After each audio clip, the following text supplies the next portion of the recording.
கடவுளே முருகா, என் தங்கச்சியை பால்வாடியில் சேர்க்குறேன். அவன் மேலே எந்த ஆம்பளை பையன் கண்ணு விழக்கூடாது. மூதேவி, நான் புத்தர், போய் முருகன்கிட்ட சொல்லு. தப்பு பண்ணிட்டேன்.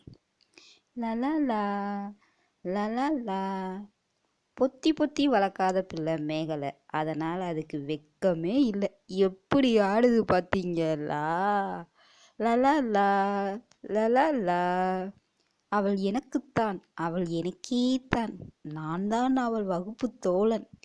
எனக்குத்தான் இந்த 2 முட்டையை விட எனக்குத்தான் அவள் கேர்ள் ஃப்ரெண்ட்.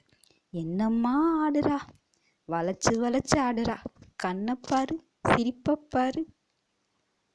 பிள்ளை, நீ மட்டும் எனக்கு ஊன்னு சொல்லி கேர்ள் ஃப்ரெண்ட் ஆயிரு. என்கிட்ட இருக்க 2 பால் டப்பால உனக்கு ஒன்று தந்துடுறேன். விட்றா மச்சான், வெயிட் பண்ணா செல்லும் பொண்ணும் நல்ல பீஸாவே கிடைக்கும். போடா.